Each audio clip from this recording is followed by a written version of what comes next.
The dinner was supposed to be casual. Nothing fancy, just a night out at an old favorite Italian place down the street, somewhere we used to go back when we were just dating. But as soon as we walked in, she stiffened, like she'd seen a ghost. Her eyes darted around the room, locking onto every face for just a second too long before shifting to the next. I thought maybe she'd spotted an ex from years back or some work acquaintance she wasn't keen on running into. I shrugged it off. But something in me shifted when she reached for my arm and said, "Let's sit in the back." Now, we'd been to this place 100 times, and the best seats were always up front, near the big windows where you could watch the world go by. We both loved it. But that night, she pulled me toward the shadows like she couldn't get there fast enough. She scanned the room again, her face tight, as if she was hiding something that might leap out at any moment. I noticed him halfway through the appetizers. He was sitting alone at a table across the room, facing us but a few tables away, and he looked like he'd been there a while. Dark jacket, slicked back hair, the kind of guy who probably shopped his whole wardrobe out of catalogs with names like Distinguished Gentleman or some nonsense. He was a stranger, for all I knew, but his eyes kept straying over to us. And every time he did, my wife would tense, a little more each time. I reached for my wine and decided to test a theory. "You know that guy?" I asked, nodding in his direction. She froze, her fork halfway to her mouth. "Who?" I pointed him out, trying to keep my tone casual. "That guy over there. He keeps glancing over. Thought maybe he was someone you knew from work or something." Her reaction was almost comical. She twisted in her seat to glance over her shoulder, pretending she hadn't seen him, feigning a quick, curious glance like she'd just noticed him. No one I know," she mumbled, and her cheeks flushed in that guilty way you see on a kid caught with their hand in the cookie jar. I wasn't convinced, but I didn't push. The rest of the meal felt stiff and awkward. She barely touched her food, kept glancing at her watch, and by the time the check came, she looked ready to bolt. As we got up to leave, I happened to glance back at the stranger. He was watching us, his expression unreadable, but there was something dark in his gaze, a flicker of something that seemed almost territorial. And just as we turned to leave, he lifted his wine glass in our direction, like a silent toast. It was weird. I couldn't shake it. All the way home, she sat rigid in her seat, staring straight ahead, only muttering quick responses whenever I tried to make small talk. It was like I wasn't even there, her mind somewhere else entirely. That night, lying in bed beside her, I couldn't stop thinking about the guy at the restaurant. She'd looked at him like she'd been caught, like she was hiding something. And he had that look too, that smug, knowing smirk that men sometimes get when they've got something over on you. I stayed awake for hours, going over the strange night, the looks, the tension, the odd feeling that had settled in my chest like a stone. Something was off.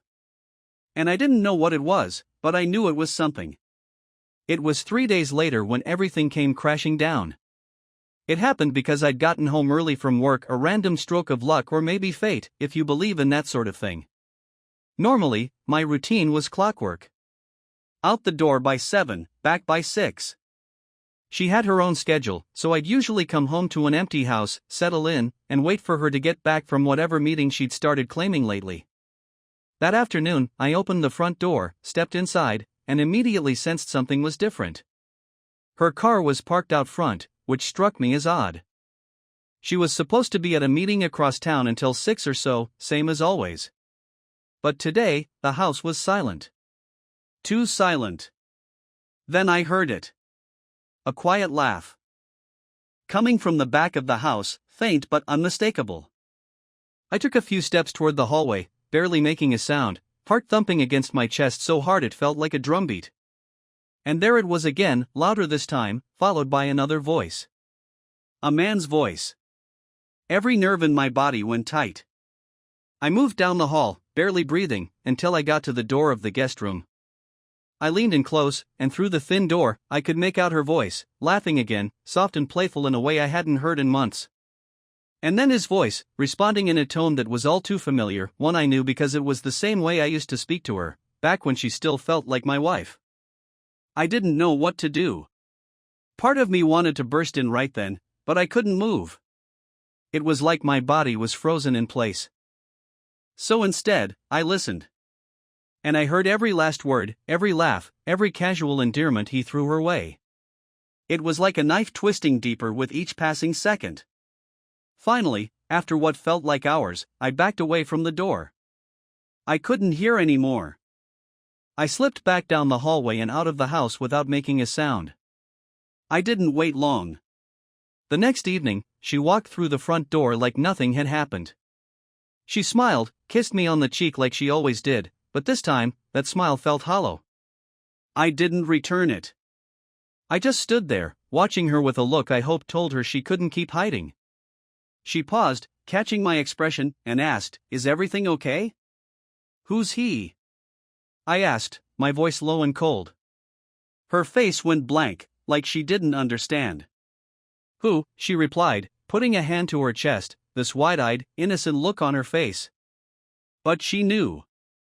I saw it in the way her lips twitched, in the split second before she could mask it with that fake look of confusion. I didn't wait for her to keep playing dumb. "I heard you. Yesterday. In the guest room. I heard him laughing, heard you laughing back. So just stop lying. Who is he?" Her face went pale. She took a step back, then another, and I could see the panic rising in her eyes, the gears spinning as she tried to come up with something, anything, to explain this away. I crossed my arms, waiting, but she stayed silent, so I pressed on. "How long has this been going on?" My voice was rough now, angry. It's not what you think," she stammered, wringing her hands. He's an old friend. We were just talking." "Talking?" I laughed, but it wasn't a sound I'd ever made before. It was hard and bitter. "You expect me to believe you brought some guy over here to talk in our guest room? You were laughing with him like you haven't laughed with me in months." "Please," she whispered, her voice barely there. "It's complicated." I took a step closer, and she shrank back, looking smaller than I'd ever seen her. But I was past caring about her comfort. "Complicated? Then make it simple. Tell me what's going on. Don't try to worm your way out of this." She opened her mouth, but nothing came out at first. Finally, after a long silence, she whispered, "It wasn't supposed to happen." Those words hit me harder than I expected. It wasn't supposed to happen? That's what she had to say? After everything, that was her excuse? My hands clenched into fists. So what was it supposed to be then? A harmless bit of fun while I'm off working my ass off, trusting you? Was I just supposed to never find out? Tears welled up in her eyes, and she looked away. "I didn't mean for it to go this far." "You didn't mean for it to go this far?" I repeated, my voice louder now. "You've been sneaking around, lying to me, and bringing some stranger into our home. You knew exactly what you were doing." She flinched, but I didn't care. I wasn't finished. Was it worth it? Risking everything? For what? Some thrill? Some excitement you weren't getting from me? She looked down, biting her lip, and for the first time, I saw guilt in her eyes. Real guilt. She whispered, I don't know. I don't know why I did it." I felt a surge of anger, stronger than before. "Well, you'd better start figuring it out. Because I'm not going to keep standing here listening to you pretend you don't know." The rage didn't settle. If anything, it burned brighter as the days passed, fueled by every glance she avoided, every forced apology she tried to muster. I could hardly stand to look at her without that knot of betrayal tightening. So, I did what felt right, the only thing that made the anger bearable. I hit back. The first step was her family. Her parents, who always looked at me like I was the son they never had, were the perfect place to start. I waited until we were at one of those family dinners that her mom loved to host. I'd barely spoken to her since the confrontation, just letting her twist in the silence, but here, surrounded by family, she thought maybe I'd keep the peace. She couldn't have been more wrong. We were halfway through dessert when her mother asked, "So, when are you two going to make us grandparents?" That's when I looked her right in the eye and said, "Maybe ask your daughter. She seems to have a lot of new friends she's not introducing to the family." Her fork clattered to her plate, eyes wide with shock, mouth open, her cheeks reddening as everyone turned to stare. "What are you talking about?" Her voice was barely a whisper, full of warning. I shrugged. "Just that maybe you've been a little busier with other people than with me, that's all. Thought it'd be fair for the family to know." Her parents looked at her in confusion, and her mother asked, "Is this true?" The weight of it all seemed to hit her at once, the way they all looked at her, waiting for an answer. She stammered, tried to say something to excuse it away, but there wasn't a way out this time. I watched her break down, choking on her own excuses in front of everyone she tried so hard to keep in the dark. But I didn't stop there. The next day, I called our mutual friends, people who had always treated us like some model couple, like we were something to be admired. I let them know about the little friend she'd been spending time with and watched as the image she'd worked so hard to build crumbled around her. She started losing people. Her own friends, the ones who knew me, slowly started avoiding her calls, the polite smiles turning to pitying stares when we ran into them. I could see the weight of it pressing down on her, but I felt none of it. No sympathy, no regret. Just a grim satisfaction watching her struggle in the wreckage of what she'd tried to hide. There was nothing she could do, nowhere for her to escape. I made sure she felt the damage she'd done. And when I'd finally made my point, that's when I decided it was time to hear her out one last time. Just to see if she'd say anything that mattered. When I told her we needed to talk, she looked up at me, almost relieved, like she'd been waiting for this chance to finally say something real. We sat across from each other in the living room, a gap of silence stretching between us that felt heavier than anything else we'd shared in years. I got straight to the point. "Why?" She hesitated, picking at her nails, eyes downcast. "I didn't plan for it to happen. I didn't even. I don't know why I did it." "Come on," I said, leaning forward. "Give me something better than that. We've been together a decade. You owe me the truth, not more excuses." She took a shaky breath, and for the first time, I saw her face fully, no more walls, no defenses. I was bored. And lonely. She looked at me, her eyes searching mine for some understanding, some forgiveness, but I just waited. "You were always working, always tired when you came home. We barely talked anymore. It was like I didn't even exist to you. So you decided to fill the void with someone else," I said, the words cold and flat. Her shoulders slumped. "It wasn't about him. It was. I don't know." I felt like I was suffocating. "I don't expect you to understand, but it was like I'd lost myself, lost us."